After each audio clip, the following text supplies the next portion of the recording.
9:30, estamos en punto de partida, estamos en Radiográfica, se pueden comunicar al 11 50 12 35 89.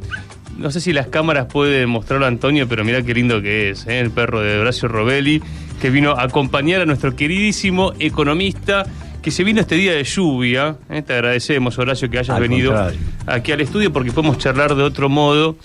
Y la pregunta es: bajó la inflación para el gobierno, dijo Milei, es un numerazo, 13,2% para nosotros es alarmante, porque estamos por encima del 70% desde que Milei es presidente. Exacto. Y la pregunta es, ¿qué va a pasar en los próximos meses? Porque el gobierno dice que va a bajar la inflación.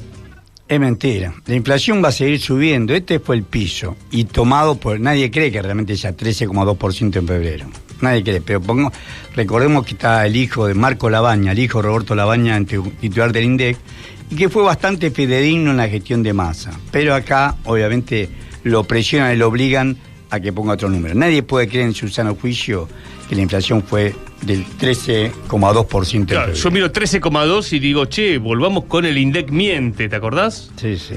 Pero bueno, parece que no, ahora hay que creerle al INDEC. Bueno, el INDEC... Mi bolsillo no le cree, digamos, pero bueno. El bolsillo nadie le cree. Todo lo que han aumentado los precios, sobre todo el precio de los alimentos, es más, han puesto el precio de alimentos en febrero por debajo de ese 13,2%.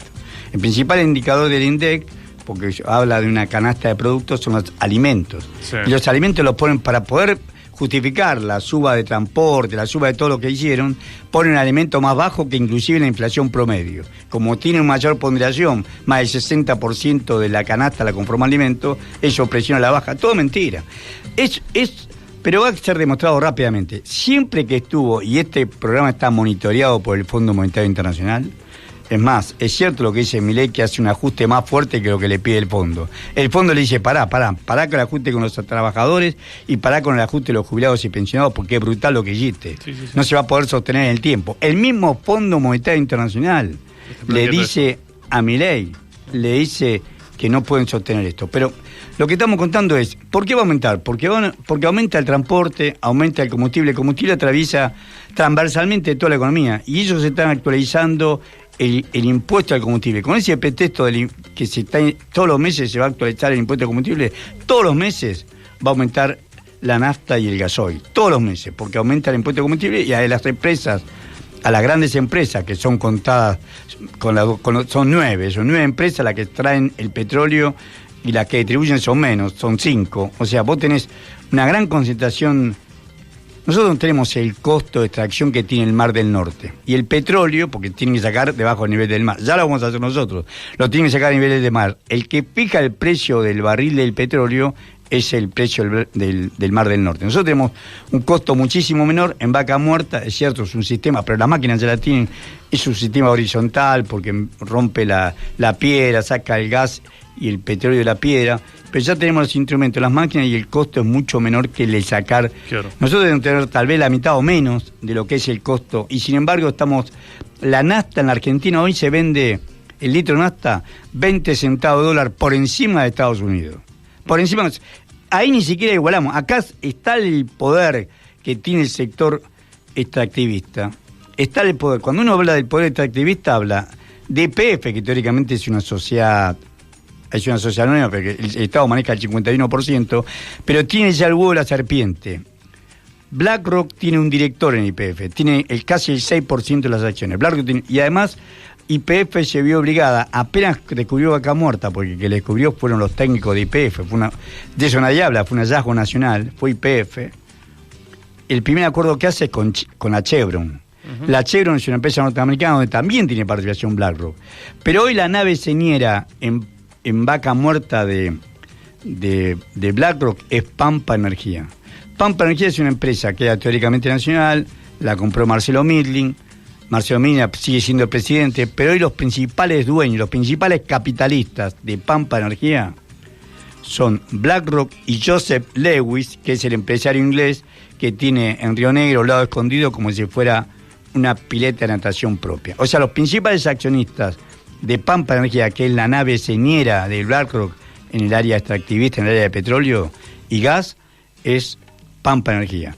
Y Pampa Energía, acordate que tiene, por ejemplo, la dueña de Trasener, tiene la distribución eléctrica, y Pampa Energía se une con Techin, con el grupo Techin, donde también tiene participación BlackRock, tiene un 9% del grupo Techin. Ahora vamos a contar cómo lo consiguió. Del grupo Techin, se unen con Techin e hicieron una UTE, Pampa Energía, que es la que extrae el gas de Vaca Muerta a través del gasoducto que para el colmo le pusieron de nombre Néstor Kirchner. Ese gasoducto, entonces ahora es la única obra que se está haciendo, el Estado, la única obra que solventa. ¿Por qué? Porque lo que le interesa a BlackRock y a los demás extractivistas es sacar gas y petróleo de la Argentina para venderlo al mundo. Te freno un segundo, porque empezamos a hablar de la inflación y vos ya me fuiste a hablar de BlackRock, que ahí quería ir, porque es la caracterización que hacemos de manera cotidiana este gobierno. Es más, decimos siempre, lo pasamos a Milei porque es parte de la información, cuando habla con Majul, con Trebuch, con Chiche Helrum, con Laje. Ahora, el que vale escuchar es a Luis Caputo. Seguro. Porque es el empleado de BlackRock. ¿Podríamos decir que este gobierno es un gobierno de BlackRock? Exacto. Toda la política económica, es lo mismo que vos te pongas una empresa y le des la gerencia financiera a tu socio. Esto es lo que hizo la Argentina. Milei de alguna forma quiere quedar bien con todo el mundo, sí. Pero la caja, el manejo, los 4 principales hombres que manejan el Ministerio de Economía, los 4 son empleados de BlackRock. Los 4 es personal de BlackRock, que son el ministro de Economía, Luis Toto Caputo, el presidente del Banco Central, Santiago Bausili, los 2 son socios, tiene una consultora que se llama Anker, cuyo domicilio legal de la consultora es Manhattan, en Estados Unidos. Ellos 2 también vivían en las afueras de Nueva York. Ahora tal vez hayan hecho el domicilio acá. Es más, Santiago Bausili estaba procesado por la justicia argentina porque había recibido, siendo subsecretario de Finanzas cuando comenzó Macri, el ministro de Economía era Prat Gay, el secretario de Finanzas era Caputo y el subsecretario de Finanzas era Bausili. Siempre fueron socios Bausili y Caputo. Y Bausili, que había sido al 9 de diciembre del 2015, era el jefe de la mesa de dinero del Deutsche Bank, recibió una compensación del Deutsche Bank por su trabajo anterior, claro, de $600.000. Los comisionistas. Una comisión. Esa comisión que la recibió como 5 o 6 meses después de estar en gobierno, hizo que la justicia, que la presentara ante la justicia. Es más, la justicia le revocó. O sea, la justicia lo libró de ese bueno, pero para que pueda asumir como presidente. Podemos hacer un listado, ¿no? De fallos judiciales sobre el tema deuda externa, los comisionistas. Bueno, de hecho Sturzenegger estuvo procesado por el megacanje durante el gobierno de la Rúa.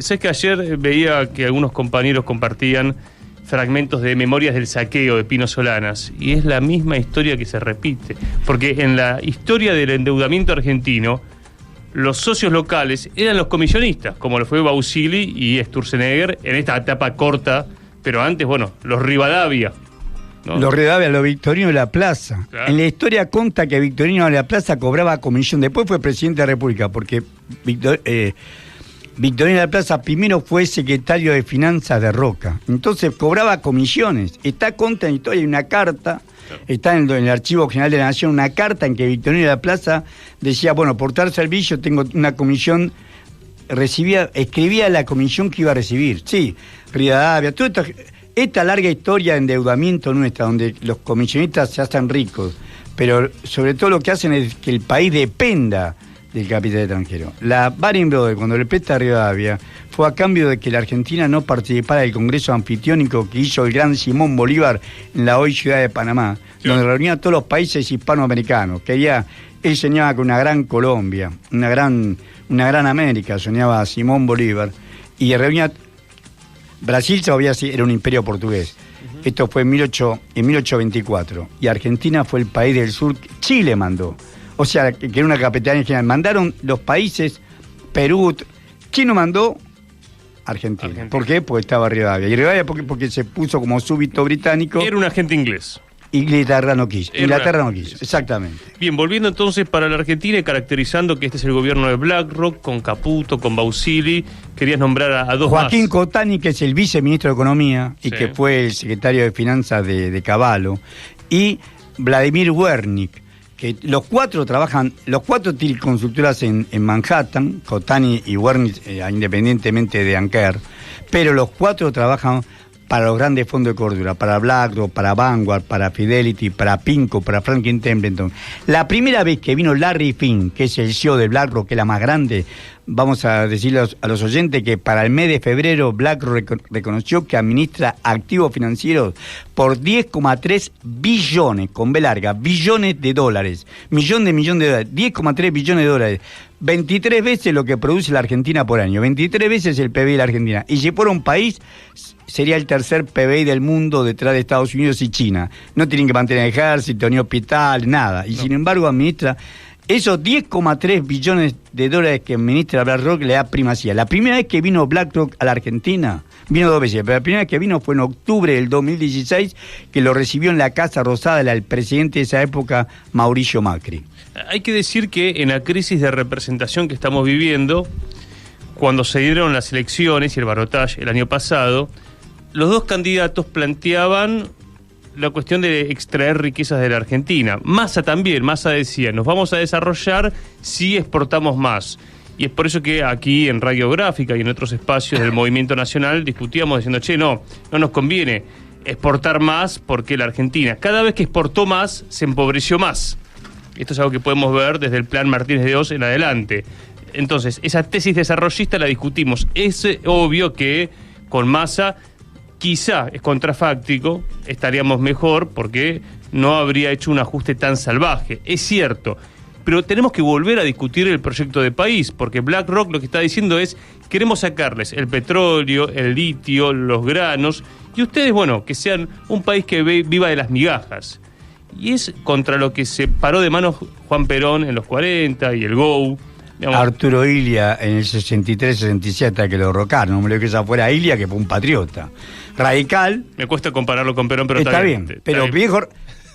Es verdad, no lo vamos a comparar con Perón, pero hubo patriotas en Argentina. Sí, hubo patriotas. Yo te podría decirle cómo murió. Jamás quiso aceptar que le pagaran la jubilación de presidente por la dictadura militar. Murió en diciembre del 82. Y como la jubilación de médico que tenía era paupérrima, un amigo le dejaba vender pan en la panadería de Cruz del Eje. No, Elía tuvo lo suyo. Elía lo sacó a Gabriel... Lo derrocaron los laboratorios. Los laboratorios y las petroleras. Y las petroleras. Los laboratorios y las petroleras. Elía fue un patriota y vivió y murió dignamente. Jamás recibió... Nadie puede decir... Que hoy el radicalismo Z... ¿Puedo decir lo que dice Ricardo Quintela, el gobernador de La Rioja del radicalismo? ¿Puedo decirlo en radio? Sí. La prostituta del PRO. Totalmente, la mejor definición. Yo que tuve 24 años afiliado a ese partido, hay que estar 24 años afiliado al Partido Radical. 24 años afiliado al Partido Radical, no tienen la mejor definición que escuché. La prostituta del PRO. Bueno, este papel radicalismo no desmerece lo que hubo sectores nacionales. Lo que decís vos es tan cierto. Irigoyen, de hecho, Forja se nutrió y fueron militantes radicales. Ahora, con respecto al tema del extractivismo en la Argentina y este modelo de país, que pareciera que no hay otro, ¿no? Que en todo caso hay dirigentes políticos que dicen, mediemos, como el FMI nos dice, démosle más comida a los comedores, tratemos que haya más contención social. Pero yo sigo aspirando a una Argentina justa, libre y soberana. Totalmente de acuerdo. Mirá, lo que decís vos es totalmente cierto. Acá se engaña el que quiere. Es claro y lineal. La pregunta es, ¿por qué hacemos eso? Porque lo dice, el que marca la agenda es Mark Stanley, el actual embajador estadounidense en Argentina. Siempre los embajadores estadounidenses tienen un gran papel. Ya que hablaste de Perón, te voy a decir que Robert Hill, H-I-L-L al final, para dice Hill, pero no era ningún Hill. Robert Hill era el embajador norteamericano en España. Cuando López Rega y Perón vinieron para acá, él vino de embajador a la Argentina. Está grabando la historia. Robert Hill, y están los cables, porque ellos cada 30 años pasan los cables Balbín porque caen de gracia, porque aparecía, él vivía en La Plata y aparecía a las 9 de la mañana. En esa época la embajada estaba en la calle Sarmiento al 600, la embajada norteamericana un miércoles a las 9 de la mañana. Ahí caen de gracia Balbín. Era un buchón, era el Massa de la época. Ese era Ricardo Balbín. Una cosa es Balbín, otra cosa es Ilía. Y Ilía jamás hubiera hecho eso. Y en el caso concreto de lo que estoy hablando del peronismo, la connivencia entre López Rega y la embajada estadounidense queda demostrado en la muerte de López Rega. El 6 y el 7 de julio, en jornadas heroicas e históricas, el pueblo le para por tiempo indeterminado, y habría que repetir lo mismo, para que lo echen a López Rega y lo echen a Celestino Rodrigo, que era el payaso de la época, Sí. lo echaron a los dos, pero a López Rega lo mandaron de embajador plenipotenciario a España y apareció 20 años más tarde viviendo en Estados Unidos y protegido en Estados Unidos. Cuando estaba senil por la diabetes y a punto de morir, para Estados Unidos decir que se le murió en su país, lo mandaron acá. Por supuesto, ningún juez se ocupó ni siquiera de consultarlo por la AAA y la barbaridad que hizo cuando fue el ministro, según él, de Bienestar Social en el Ministerio del Pueblo. Pero bueno, no sí. lo hago por respuesta a Perón, te lo juro que no, pero No, ya que no, hablamos está bien, claro, está hablemos bien. claro. La verdad es que Gil jugó un papel destacadísimo. Y acá lo mismo Bueno, hace... y ahora Stanley, ¿no? Stanley que dice, la Argentina tiene lo que el mundo necesita. Sí, sí, sí, lo lo viene que el mundo diciendo. necesita, lo que necesita. El mundo son ellos. Y ¿Qué lo- neces- a lo ver, que dijiste vos. Hace 2 años fue al foro de los Rockefeller, ¿no? Que arma Susan Segal, a decirle a Larreta y a Massa, únanse, armen una coalición. Apoyaban, de hecho, muchos sectores norteamericanos a Massa y ahora se acomodaron con Milei. Lo que vemos que ellos tienen capacidad de acomodarse. Ahora, ¿qué está pasando en el empresariado argentino? Porque, por ejemplo, si decimos que este es el gobierno de BlackRock, uno entendería que en la Unión Industrial Argentina tendrían que, protestar. Pero si yo pienso que la Unión Industrial Argentina, lo veo y lo analizo, mandan Blaquier, los Roca de Techín, los Pagani de Arcor y Clarín Manieto, digo, bueno, esos en realidad pueden acordar con BlackRock, ¿o no? ¿O me equivoco? Acuerdan por debilidad. Ellos fueron fuertes, los que propiciaron el golpe militar del 24 de marzo de 1976, que ahora en unos días más tenemos que conmemorar ese suceso. Lo que propiciaron la brutal dictadura fue, en ese momento se llamaba Consejo Empresarial Argentino, estaban los 4 que decís vos, nada más que estaba, Manieto estaba, era un joven Héctor Manieto, Era más pibe, sí. pero estaba Roberto Roca, que es el papá de Pablo Roca, estaba Fulvio Pagani, que es el papá de Luis Pagani de Arcor, y estaba... Blaquier estaba en vivo, pero ahora murió. Sí, ahora sí, están los hijos y los nietos. Estaba Pedro Blaquier. Se reunían en la casona que tenía Blaquier acá en la ciudad de Buenos Aires, en la escuela Gal 1400. Un chalet que tenía una casona. Se reunían ahí Suárez Manson, Arguindegui, que era el jefe de la policía de Isabel Martínez de Perón, y después pasó a ser ministro del Interior de la dictadura militar, con José Alfredo Martínez Dios y con todo el equipo, Guillermo Walter Klein, todo el equipo que iba a tener después. Ahí se pergenió el golpe de Estado. Ahí se pergeñó el golpe de Estado y el plan que iban a hacer. En la mansión de la calle Ascuénaga al 1400, Ascuénaga y Peña, hoy la tiraron abajo, yo fui a verlo, la tiraron abajo, y hice un terrible edificio, pero era una terrible mansión. Ahí se reunían para conspirar contra el desfalleciente gobierno de Isabel Martínez de Perón, y ahí prepararon el golpe. Ese sector económico ahora fue... es AEA. AEA. El Consejo Empresarial Argentino se transformó en AEA. Como con el Consejo estaba bañado en sangre. Ya que hablemos de Blaquier, recordemos la noche de los apagones. Sí, sí, sí. Ahí hay un intendente radical, nacido en mi provincia, Sí, en, sí, sí. en la benemérita ciudad de Concepción, la segunda ciudad de importancia en Tucumán, Concepción. Y trabajaba para... El padre trabajaba para el Ingenio La Corona, un ingenio inglés en esa época. Ahora le pertenece Aredes. ahora el Ingenio Corona le pertenece a un delincuente que ha echado gente, que el abuelo había... Era una imitación de Casa Tía, se llama Casa Luca. Emiliano Salvador Luque hoy es el presidente del Ingenio de la Corona. Pero cuando yo era chico y cuando trabajaba el padre del doctor Luis Aredes, Sí. Luis Aredes va a estudiar medicina a Córdoba y ahí ellos sabían, siempre supimos una enfermedad del bagazo, que es un hongo, que produce una muerte más lenta que el COVID. No tan, pero letal también. O sea, si no la tratás a tiempo, letal también. Usted se dice que la mujer de él, Olga Márquez de Aredes, murió de esa enfermedad. Es verdad que... La madre de Plaza de Mayo, que bueno, recordemos, está el documental Sol de Noche, que habla justamente de esa historia. Bueno, entonces, volviendo a el tema AEA, vos hacías como el estaba repaso. bañado en sangre, cambió de nombre. El Consejo Empresarial Argentino cambió de nombre y se puso AEA, Asociación Empresarial Argentina, pero son los mismos. Ahora, la pregunta es, esos sectores, hablamos de Techín, hablamos de Clarín, hablamos de Arcor, de Ledesma, es decir, la Copal, que son los productores de alimentos, los petroleros, los medios también en la Argentina, que juegan en el sector agrario. Hace poquito vimos a Expo Agro. ¿Entran en contradicción o no? ¿Hasta qué punto con BlackRock? Pero la contradicción principal tiene algo que los une, que no se investiga la deuda. Lo primero que los une es que no se investigue la deuda porque todos se beneficiaron de la monstruosa deuda externa que colocó Macri, más de 100.000 millones de dólares. 100.000 millones de dólares, o sea, es un cuarto de lo que produce el país por año. 100.000 millones de dólares y nadie sabe dónde fue. Pues si vos dijiste, bueno, nos endeudamos por 100.000 millones de dólares, pero recuperamos el puerto del Río Paraná, el puerto Rosario, tenemos nuestra propia marina mercante. Lo que entró se fugó. Se fugó. ¿Quién lo fugaron? Ellos. Ahí son socios.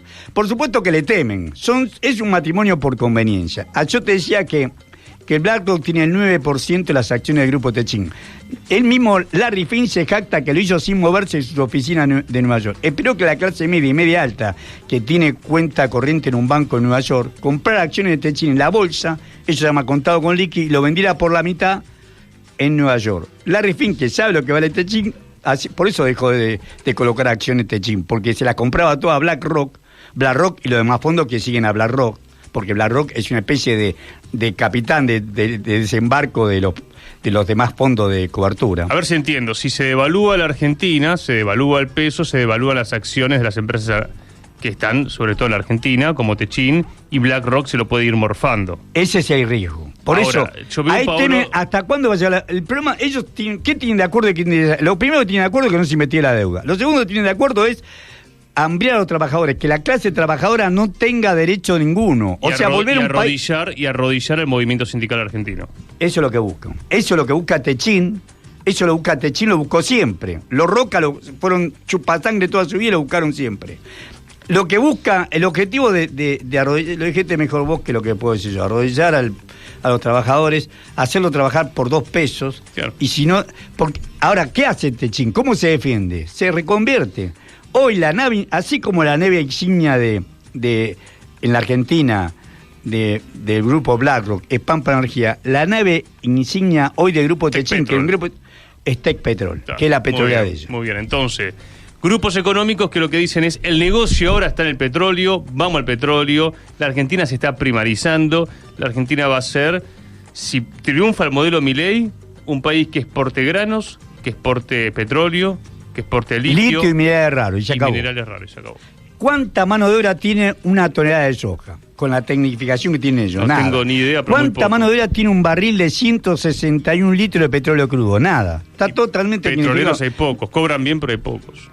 Por más que le paguen a esos pocos... Perdón, hay pocos y podría haber más, pero por los convenios colectivos que han construido en Vaca Muerta, vemos los accidentes, que no son accidentes, ¿no? Siempre Jorge Rashid nos enseña que un accidente no son accidentes laborales, sino que es falta de inversión patronal y organización laboral. Ahí vos tenés un equipo de laburantes de mantenimiento en los pozos petroleros que atienden varios pozos y ahí ocurren las muertes todos los años. Bueno, lo han denunciado los sindicatos petroleros. Es decir, una Argentina realmente que duele. ¿Y qué va a pasar con el entramado industrial? Con la metalurgia. ¿Vamos a ir a una ola de despidos? ¿Vamos a una desocupación de 2 dígitos a este ritmo? Mira, el caso Asindar para mí refleja, no es que Asindar está en una situación tan grave, es cierto, se paró la construcción y ellos hacen el alambrado grueso, que es la estructura del hormigón. Es cierto que se paró la construcción.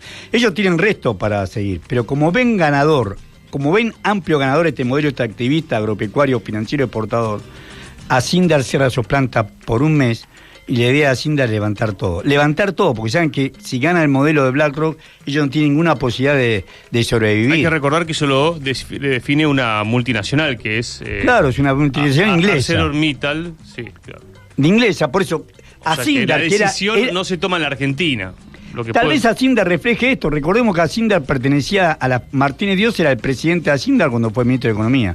Era una asociación de familias Martínez Dios, Estrogamut, después se sumaron los Acevedo de Gurmendi, se sumaron varias familias tradicionales industrialistas, por decir alguna cosa, por decir algo para quedar bien, claro, digamos. Tradicionales, familias tradicionales, y después se lo vendieron a Belgo Mineiro primero, que era una empresa belga brasileña, y ahora a la empresa inglesa. Una muestra de lo que pasa con Asindar sería lo que se proyecta sobre el resto de las industrias argentinas. Por supuesto, vos decías que hace la UIA. La UIA de todo el país se queja, pero la cúpula de la UIA, que son los que bien nombraste vos, sí. La cúpula, los que manejan la UIA, que son nombraste vos, es Pagani, Techin, son esos 2 principales, y los 2 dicen, no, nosotros podemos ayornarnos, podemos acomodarnos, y lo demás que se embromen. Ahora, no baja la inflación, vos me decías en la previa, nunca que hubo un programa del Fondo Monetario Internacional hubo una inflación por debajo de los 3 dígitos anuales. Nunca, exacto. Es decir, que la inflación va a estar siempre por encima del 10%, aunque nos quieran meter el perro con el INDEC que diga que es menos. Va a estar mucho más en marzo, porque en marzo tienen que sincerar las tarifas. Acá todavía, por demora burocrática de ellos, por incapacidad de ellos, no pudieron ajustar las tarifas eléctricas de gas, sí de combustible, pero no de tarifa eléctrica y de gas. El combustible aumentaron más de un 140%. Claro. Lo que más aumentó fue combustible, pero de electricidad y gas no pudieron, por incapacidad de ellos. Ahora lo van a hacer y el aumento va a ser terrible, va a ser no menos de 300%. Tuvimos la audiencia de gas en el mes de febrero y ninguno justificó nada, y lo único justificativo que tenían que las empresas tenían que hacer inversiones y tenían que recuperar plata para hacer inversiones. Fue la cantinera que usaron desde Rodríguez Chirilo, que es el secretario del área, hasta todos los debajo, las empresas... Chirilo tiene domicilio en España. ¿Qué? Tiene domicilio en España, Chirilo. Bueno, por ejemplo, ahí tenemos otro caso más. Y trabajaba, recordémonos todos, que trabajó siempre para organismos internacionales y que fue la mano derecha de Bastos en las privatizaciones energéticas, cuando Bastos era el secretario de Energía de Cavallo. Estamos con Horacio Robelli. Bueno, ante este panorama, lo que queda decir es que se tienen que ir. O son ellos o somos nosotros. Exactamente. No hay negociación posible. Milei es un payaso que hace lo que los demás lo dicen. Él copia a un economista marginal dentro de la teoría económica, que se llama Murray Rothbard. Él lo copia, le plagió, le ha sacado páginas enteras, la tradujeron y la copió en su libro. Está por la editorial de los libros de Murray Rothbard, está demandado por eso. Él no le interesa, copia tal cual. Y es funcional, esa teoría es funcional al poder económico. Porque dice, mirá lo que dice, ellos dicen, no, lo que dice Murray Rothbard en Estados Unidos, para Estados Unidos, dice, lo que nosotros no podemos producir y vender al mercado interno, lo exportamos. Primero el mercado interno, lo exportamos. Y lo que no podemos producir en el mercado interno, lo exportamos, lo dejamos de producir. Claro. Somos ineficientes. Esa es la cantinela. Que interpreta para un país subdesarrollado es al revés. Lo que no podemos vender al mercado externo, vemos si lo podemos vender al mercado interno. Y si no, lo dejamos de producir. Por eso que la industria, por eso que Asindar está levantando todo para irse. O sea, si queda firme Milei y queda firme el programa de BlackRock, Asindar y además industrias se van a ir. Y las que tienen industria acá se van a reconvertir para hacer o extractivistas o agropecuarias. Ya de hecho en la Argentina hubo muchas industrias que compraron tierras o alquilaron tierras o pusieron plata en pool de siembra.